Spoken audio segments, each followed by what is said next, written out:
Los estudios de corte transversal constituyen diseños observacionales ampliamente utilizados en epidemiología para estimar la prevalencia de eventos en salud y explorar asociaciones entre exposiciones y desenlaces en una población definida en un momento específico.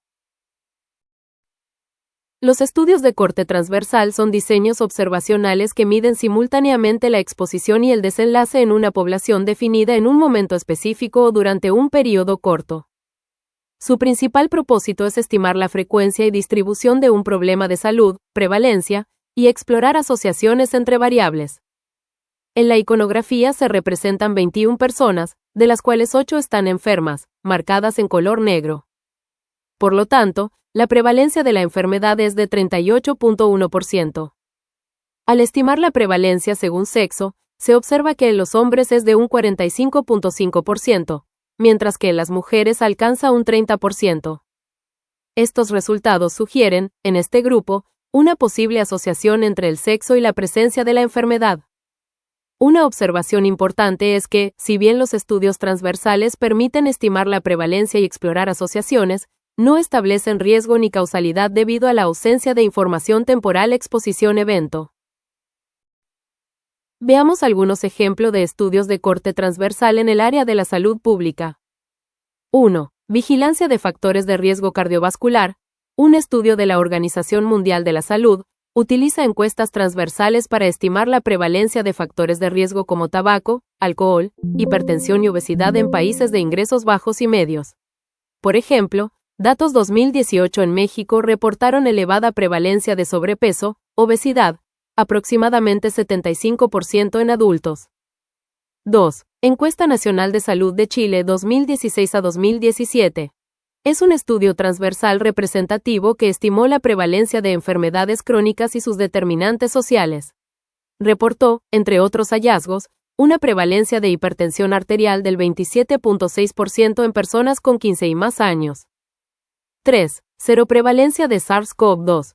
Durante la pandemia, múltiples países aplicaron estudios transversales seriados para estimar la prevalencia de anticuerpos contra SARS-CoV-2 en la población. Un ejemplo es el estudio español N-COVID, realizado en 2020. Estimó una seroprevalencia nacional del 5.0%. Veamos algunos ejemplos de estudios de corte transversal en epidemiología clínica. 1. Prevalencia de depresión en pacientes con enfermedades crónicas.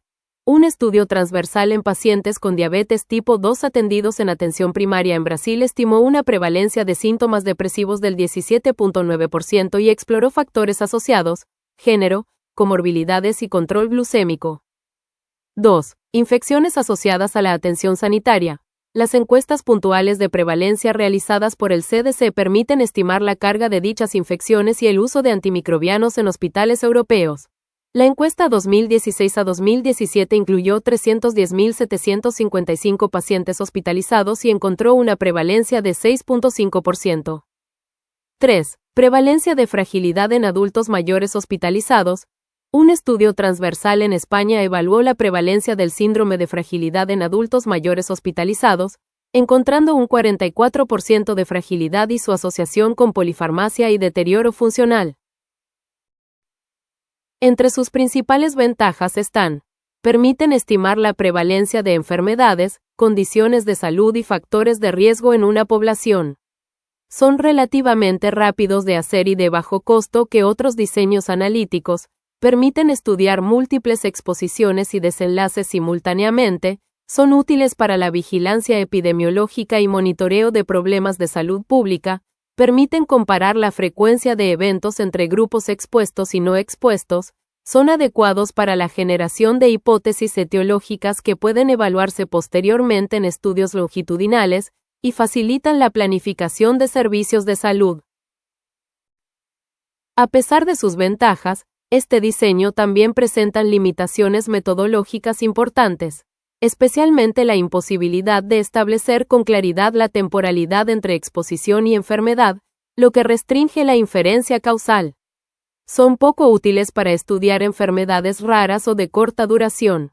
Además, pueden verse afectados por diversos sesgos, entre los que destacan el sesgo de selección, sesgo de información de recuerdo y el de Neyman, que revisaremos en las siguientes diapositivas.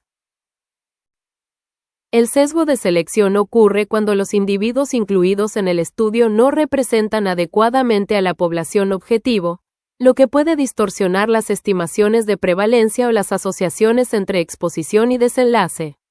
En estudios de corte transversal, este sesgo puede surgir cuando la participación depende del estado de salud o de la exposición de los individuos. Por ejemplo, en una encuesta sobre depresión realizada mediante participación voluntaria en línea, las personas con síntomas depresivos podrían estar más motivadas a participar, lo que conduciría a una sobreestimación de la prevalencia de depresión. Del mismo modo, en encuestas de salud realizadas en centros de atención primaria, la muestra puede estar compuesta principalmente por personas con mayor carga de enfermedad que la población general. De esta manera es posible llegar a sobreestimar la magnitud del evento en salud estudiado. Es frecuente observar este tipo de sesgo cuando la muestra es por conveniencia, basada en tasa de respuesta y participación voluntaria. Situaciones metodológicas que invalidan la validez externa del estudio. Para mitigar el sesgo de selección en estudios de corte transversal es fundamental diseñar procedimientos de muestreo probabilístico que permitan que todos los individuos de la población objetivo tengan una probabilidad conocida de ser seleccionados. Asimismo, es recomendable implementar estrategias que aumenten la tasa de respuesta, como múltiples intentos de contacto, recordatorios o facilidades para completar la encuesta. Cuando se observan diferencias entre quienes participan y quienes no lo hacen, puede ser útil comparar sus características básicas, cuando esta información está disponible, y aplicar ponderaciones o ajustes muestrales para mejorar la representatividad. Finalmente, una definición clara de la población de referencia y del marco muestral contribuye a reducir la posibilidad de inclusión diferencial de sujetos. El sesgo de información ocurre cuando existe un error sistemático en la medición o clasificación de las variables de estudio, ya sea en la exposición o en el desenlace.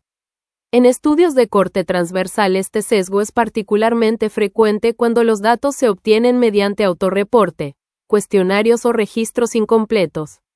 Por ejemplo, en una encuesta sobre consumo de alcohol, algunas personas pueden subdeclarar su consumo por razones sociales o culturales, lo que puede producir una clasificación incorrecta de la exposición.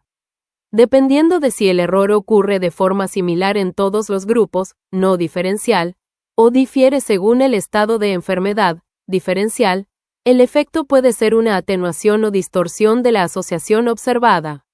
La reducción del sesgo de información requiere asegurar que las variables de exposición y desenlace se midan mediante instrumentos válidos, confiables y estandarizados. Para ello es recomendable utilizar cuestionarios previamente validados o escalas reconocidas en la literatura científica.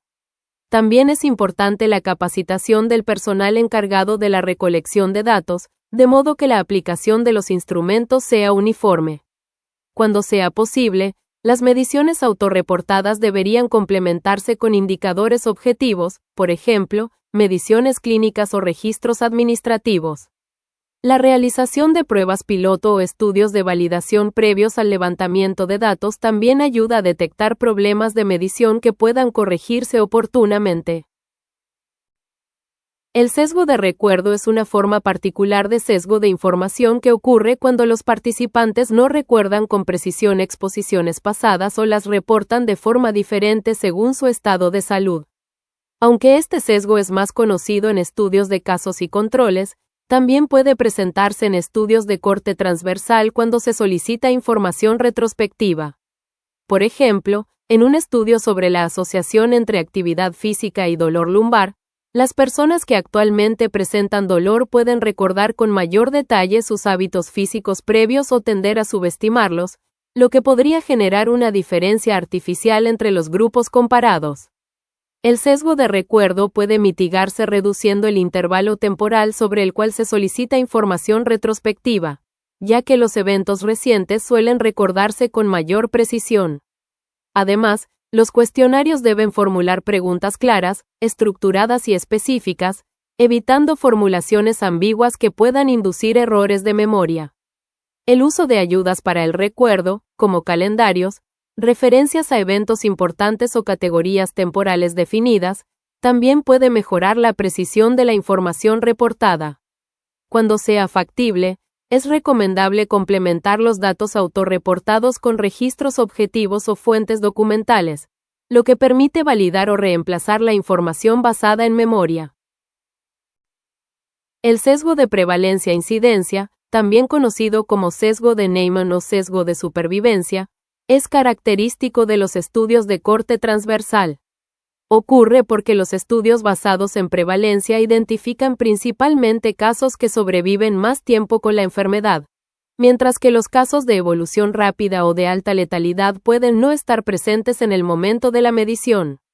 Por ejemplo, en un estudio transversal sobre factores de riesgo de infarto agudo al miocardio realizado en sobrevivientes hospitalizados, las personas que fallecieron antes de ser incluidas no serán consideradas, lo que puede producir una subestimación o incluso una inversión de la asociación entre la exposición y la enfermedad.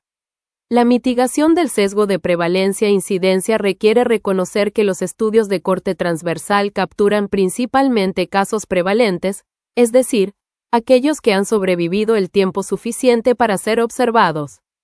Para reducir su impacto, es útil considerar en el análisis la duración de la enfermedad y la posible exclusión de casos de evolución rápida o alta letalidad. Cuando la pregunta de investigación tiene un componente etiológico importante, puede ser preferible complementar la evidencia con diseños longitudinales, como estudios de cohorte, que permitan estudiar casos incidentes. Asimismo, la interpretación de las asociaciones observadas debe realizarse con precaución, reconociendo que las estimaciones pueden reflejar no solo la ocurrencia del evento, sino también la supervivencia de los casos. En resumen, los estudios de corte transversal reflejan lo que pasa en una población en un tiempo determinado. Permiten estudiar la asociación entre una exposición y la presencia de evento en salud. Comparar la frecuencia, prevalencia, del evento en salud entre sujetos expuestos y no expuestos a un factor de interés. Estimar diferencias y razones de prevalencia. Finalmente, si bien permiten estimar prevalencia y estudiar asociaciones, no permiten establecer temporalidad ni causalidad, y son susceptibles a sesgos de selección y de supervivencia.